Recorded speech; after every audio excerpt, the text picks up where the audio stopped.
Morning, everybody. Morning, Bobby. Thanks for being here. Morning, Ed. Always a pleasure. All right. I don't know if I saw this survey this week. It was the Realtor Confidence Survey. I had to work on that. That indicates increasing activity and rising competition in the real estate market. I think a lot of people don't realize. So this report comes out, and the highlights it's talking about is the average number of bids per home sold has risen up, to 3.5 versus 3.3 since May of 22. I'm just going to go through them real quick. The percentage of homes sold over list prices increased. This is nationwide, 31 to 33%, reaching the highest level since July of 22. And homes sold that were on the market for less than a month have gone up from 74 to 76%, which is the highest level since August of 22. Yeah. The reason I keep bringing up 22 is because June is where Las Vegas and Texas and them started seeing the change in the housing.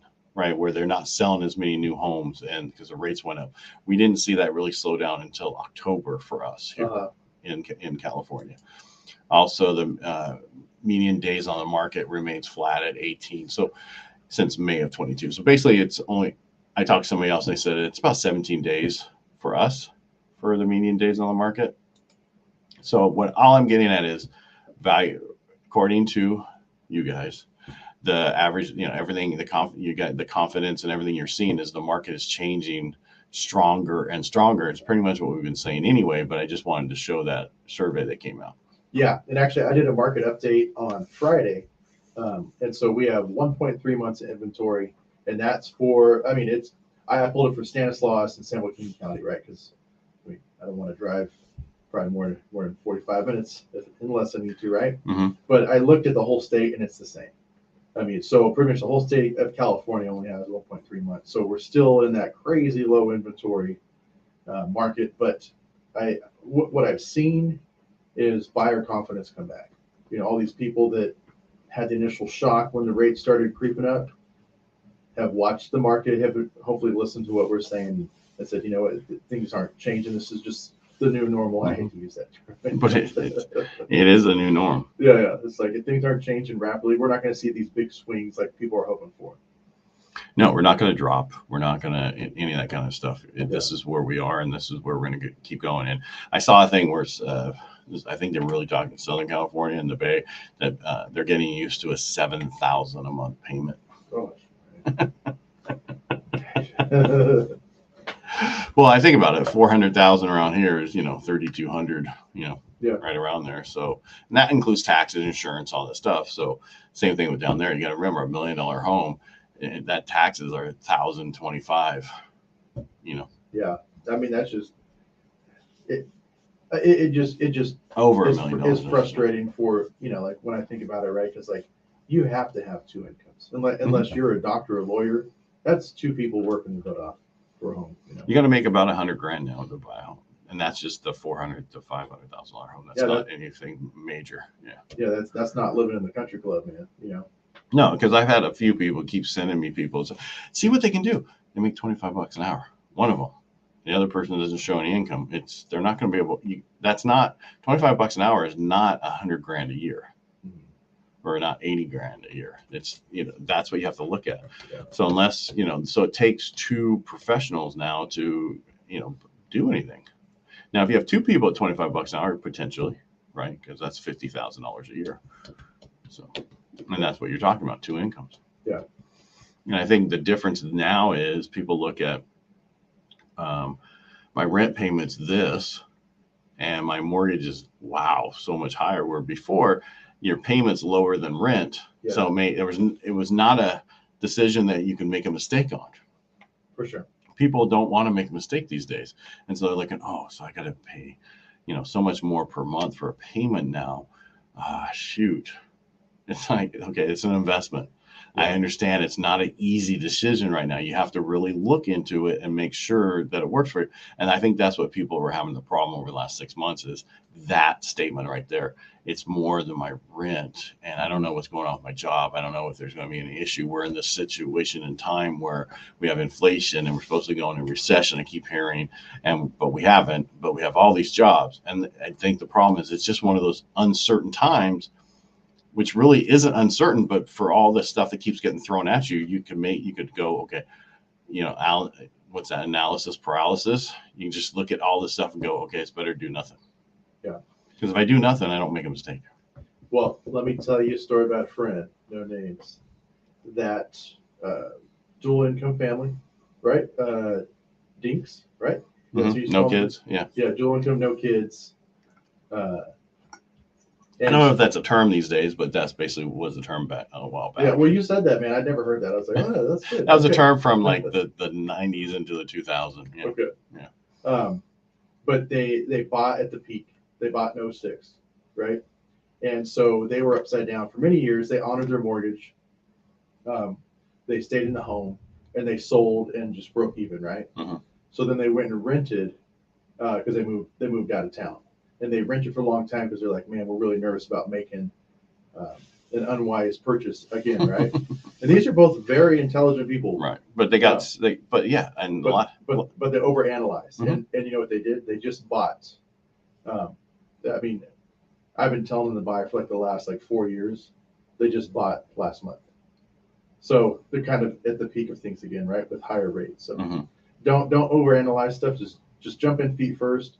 I know with both the houses that I've purchased, I'm like, I don't know how we're going to make this payment work, but we'll figure out a way, and it always works out. Right. Yeah.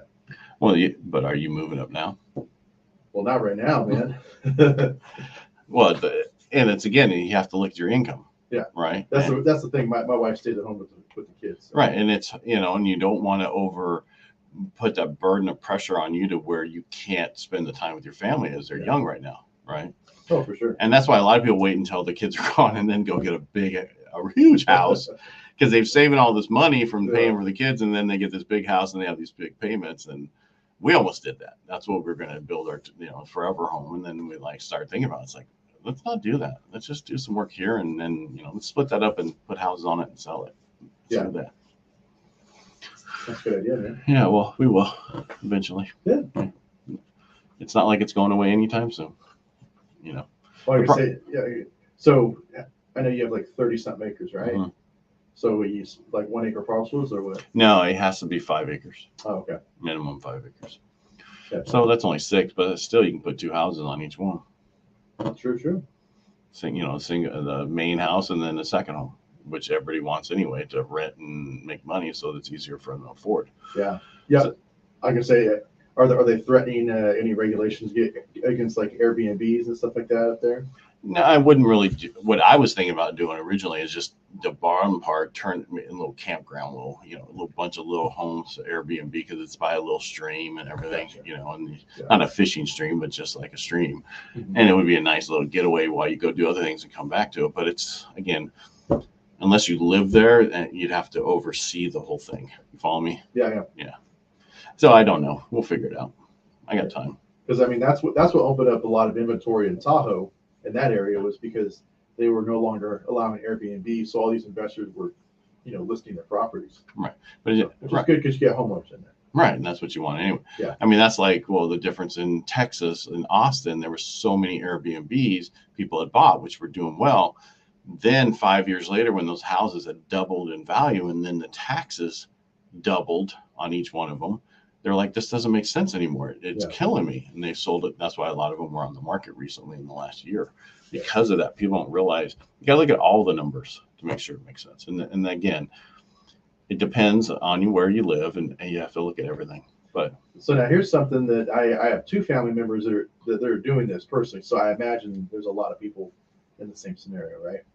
Where they actually commute back into California for work, but they've bought out of state. Right. And so if you're making the California income, living in a much cheaper state, that's a different scenario. But that's a lot of wear and tear on whoever's doing the traveling. Are they driving, or are they just telecommuting? Flying. Every day? Every week? No. Every weekend, yeah. Oh, wow. That's a lot of flying. Yeah, because my cousin is a firefighter. Yeah. In Elk Grove, but he's moving to Arizona now. Yeah, but then they might come back and say you got to be within this time period or this, and a lot of the people who've been working at home, a lot of the companies are saying you're going to start coming back. Mm-hmm. Or if you I knew for a while there they were saying something like, if you're not, we might look at adjusting your pay if you're not living in the same area or need it. Yeah. And then I'm sure they but the problem right now, you can't really do any of that because there's just not enough employees, right? Yeah. It's different when you have more employees than jobs. You have more power. Now you don't have the power. That's the issue with all the companies having, is they have no power.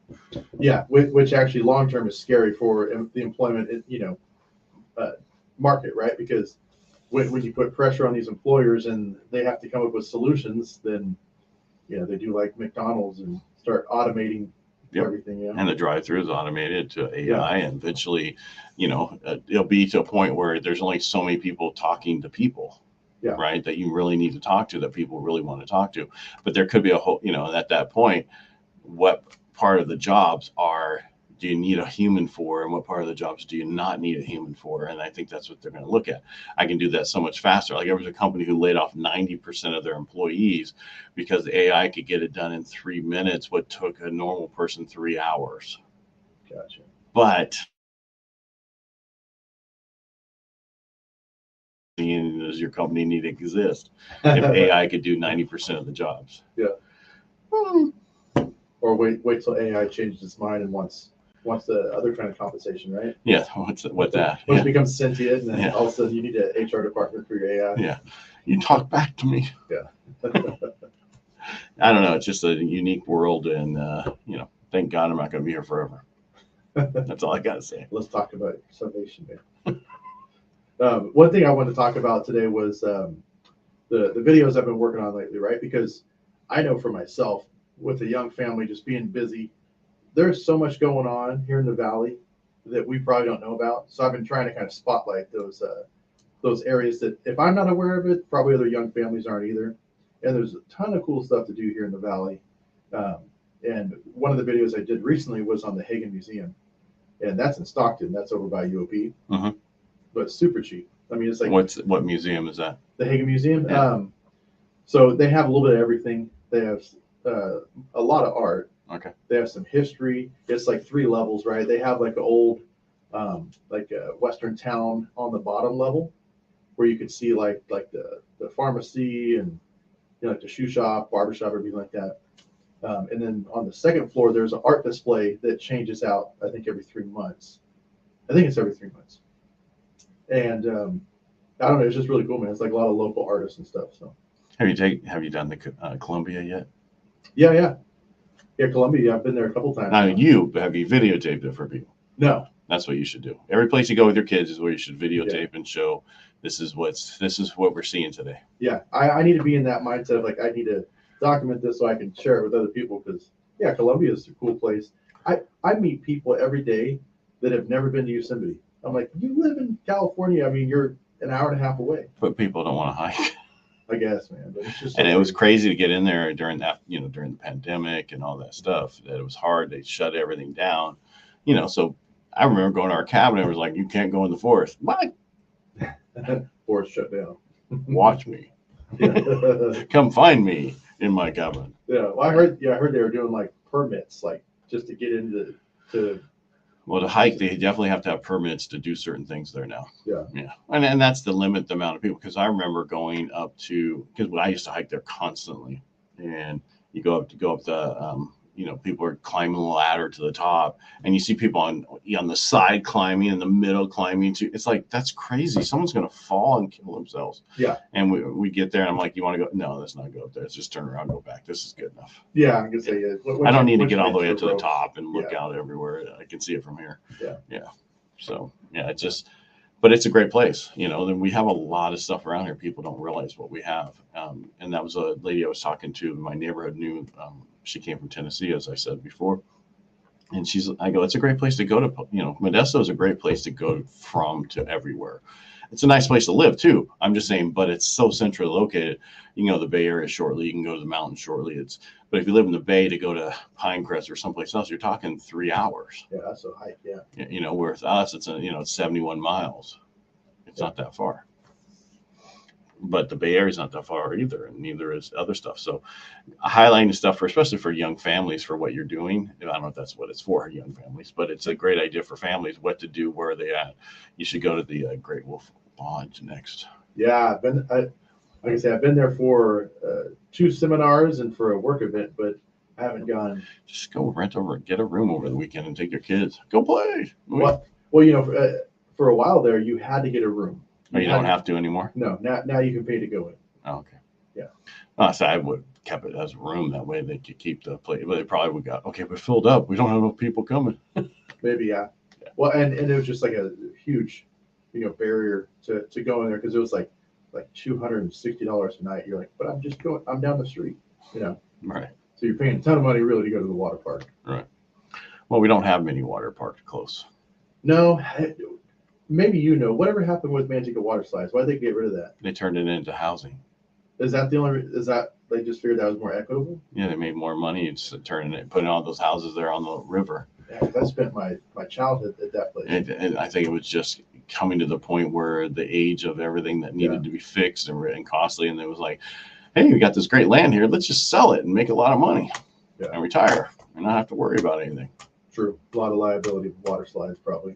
Oh, yeah. Because it's never their fault. It's somebody else's. Of course. Yeah.